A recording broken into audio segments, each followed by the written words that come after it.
The Hurricanes, they finished off me and Grinnell's Bruins in 7 games. They held off a late furious charge. I mean, the Bees were just getting manhandled, outplayed. Carolina smothering them. Pasta scores with 20 seconds left. Late draw. Bruins actually somehow get it in the zone. They got a couple shots at it, but couldn't tie it late. But hats off to the Hurricanes, man. They just suffocated the Bruins. Just wanted them more. Every home team won the game in the series right here. Biz, we'll go to you first on this. Well, I guess let's stick with the theme of Saturday's Game 7s and the unlikely heroes. You got Nick Paul, who had 2. You had Cody Ceci, who scores the big goal for the Edmonton Oilers. And then Max Domi, a deadline pickup where he comes over from Columbus. I don't know how many people thought, oh, yeah, this is going to be the fucking deadline move to look out for. But, hey, he rose to the occasion. 2 amazing goals, had a huge apple in that one. And Carolina does what Carolina does at home, man. And they just fucking chomped away at it. And it was a great push by the Boston Bruins. I guess probably the sad part is that might have been Patrice Bergeron's last game as a Boston Bruin. And you see him giving all the hugs to guys off the ice. They did have a crack at that net when they pulled a goalie.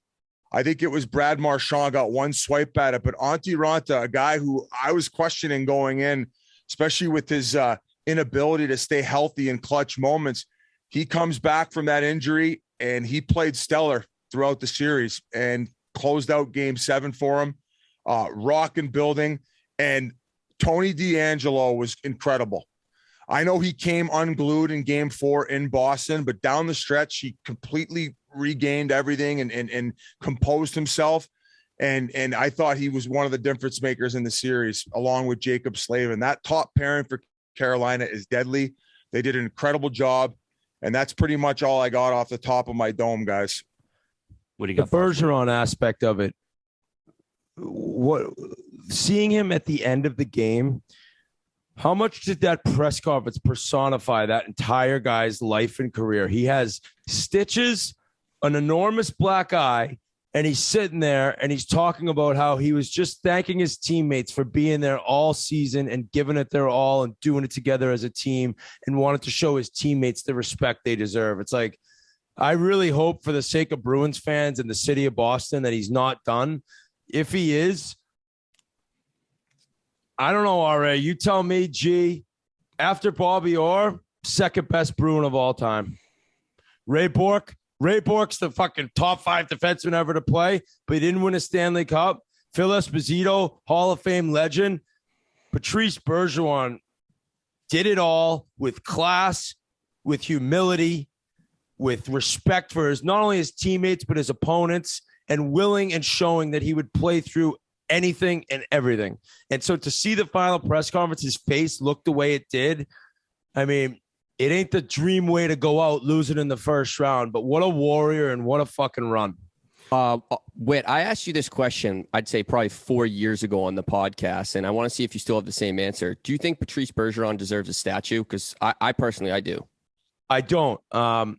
So statues for me are like, I'm thinking or Gretzky, more than one cup, or like not even more than one cup, just like legendary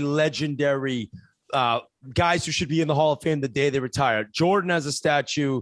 Actually, Brett Hull has a statue though, doesn't he? In St. Louis, who has a statue in St. Louis? Yeah, Holly got one there. I mean, he's got over 700 pucks though. Yeah, but he didn't win a cup at St. Louis. But no, I don't. And it's very close, but statue guys for me are goats. They're goats. So I would even say maybe Hull doesn't deserve a statue, but you had the same answer like 5 years ago. So yeah, consistency. Like McDavid's going towards statue.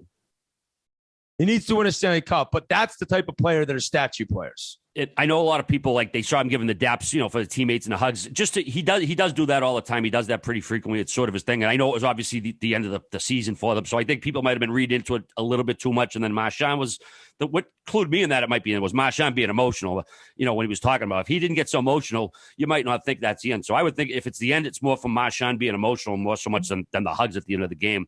But it was his 13th Game 7, the most by a forward in NHL history. Also, Hot Rod Brindamore, he's now 2-0 in Game 7s. He was 4-0 as a player.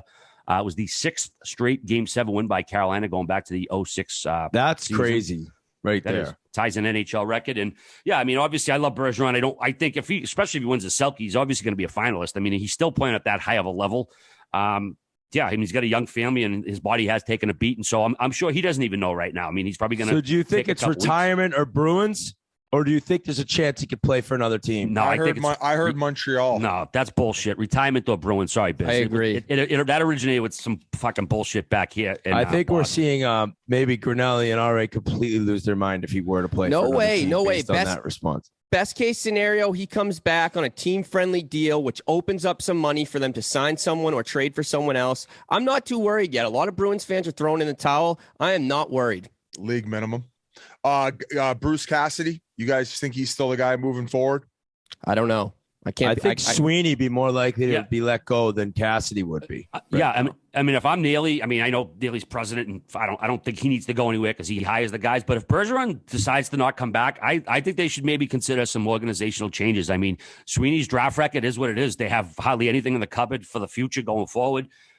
This season, I don't know. There was probably some roster moves they could have maybe done better, maybe spent money a little more judiciously on some of the guys. But if Bergeron doesn't come back and they wanted to turf Cassidy and Sweeney, I would have no problem with it. I'm not saying they should, but I'm not crazy about what Sweeney's done lately. And I've been hearing stuff that the players, I know guys aren't supposed to like their coach or they don't have to like their coach. But, I've been hearing a significant amount of guys aren't crazy about Cassidy in that room. So I don't know. We'll see what happens going forward. Either way, home ice played such an advantage in this series. It was crazy.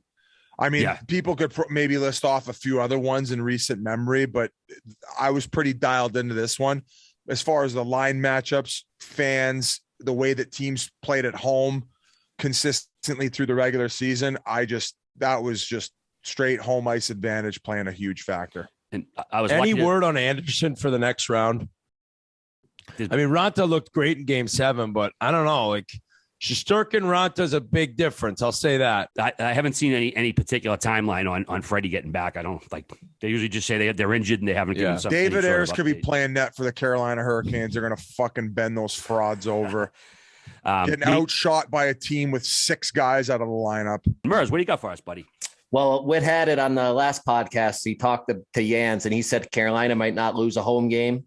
That held true there. I'm really upset about it because these Bruins, Rangers live streams, Barstool would have been unbelievable. I would have flown back just to do the pink Whitney nips. But if that's it for Bergeron, what a legend. And, I'll offer him up. Like, he can play in the alumni game next year at the Winter Classic. And it's against the Penguins. I've been pushing Colby Armstrong hard to get on that alumni team. So maybe I'll be facing off against Bergeron next year. No, he's playing for the big deal selects moving forward. So, yeah, Biz, I was lucky to get to Game 6. Friends at Game Time. If you haven't used them yet, by all means, go on Game Time. Put in the Chiclets after you log in. Get a $20 off your first tickets. Atmosphere was absolutely incredible. I hadn't been to a playoff game sitting as a fan. I sit up in the press box sometimes. It's been a couple of years since I sat among the fans. Absolutely incredible atmosphere. Shout out to me and Whit's buddy, Jake Tebow. He was in the box. He was the banner captain before the game, got the place all revved up. So I went by to say hello to him. And all of a sudden, my phone's going buck wild, like texting, calling. I'm like, dude, what's going on? He's like, oh, that's Mac Jones right over there. Dude, you would never look at Mac Jones and be like, oh, that guy's an NFL quarterback. I mean, he's like, he just looks like a kid from like Charlestown or Salty, like with his hat on, just sitting there with a T-shirt. Yeah, and he's got a body like a milk bag, too. You got a body like me. So it was awesome to take in a game in person. Oh, by the way, too, like people would give me shit. Like when I was sitting in the Game Time seats, they're right behind the loge, Whit. And this wasn't the whole load section. The Bruins had a first period power play. Somebody in the like 8th row of the load stands up to watch the game. So, of course, it's going to have a ripple effect. And the guy next to me, he's like, sit the fuck down. Like, I was like, oh, this guy's definitely local. So we were like screaming at everyone. It was like, dude, you don't stand up first period of a fucking hockey game at the Garden. Whoa, dude. Are you telling me elimination game?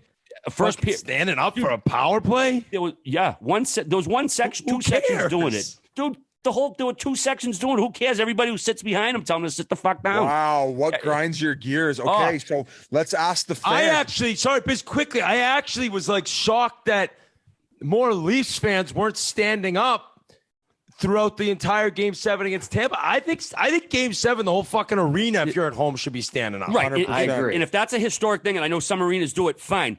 At Bruins games historically, people don't stand up fucking 8 rows up in the loge on a first period power play, causing, and it wasn't the whole arena, it was 2 sections, causing everybody to thus have to stand up, and it's a fucking pain in the ass. If everybody sits, fucking everybody can see. You jump up when something happens, like fucking Aho getting all right, buried by we'll hire McAvoy. you a masseuse to get you to bring to the games next year during playoffs to massage your quads during the intermissions. All right, for Christ's sake. All right, my gears are fully grinded. All right. Bergeron blocking shots with his face, and you're worried about standing up for 60 minutes. Holy shit! Hey, listen, it was hardly me. The Free dude next to me, too. Kevin Mack from Dorchester, older guy. He was as revved up as I was. Fucking, we thought we were gonna have to Him and Mac pair up and Jones throw hands. complaining because they fucking got no muscle in their legs. Yeah, it's a Bruin. Hey, you had no trouble standing in the suite. I saw though during the game. All right. Yeah, no, absolutely. A suite's a little different. You know why? Because there was nobody behind me whose view I was blocking. But yeah, I mean, what you say? There's no difference between a suite and the regular seats. Get the fuck out of here! All right, gang. Hey, we got. Yeah. Hey, so then that Mac Jones ended up showing up. Was it the next night or 2 nights later at the TD Garden again for the Celtics game? And then I noticed that Hank ends up getting on the Jumbotron, and they put the Team Hank hashtag on the Jumbotron. No, I didn't see that. It said Team Hank. Yeah, I was watching that game over here, and the Celtics were playing horrible. They put him and Prez on there with Team Hank, and they turned the whole game around, I swear. No way. Oh, yep. Yeah, they ended up blowing him out. I'd love to know the score from that point on. They blew him out after that.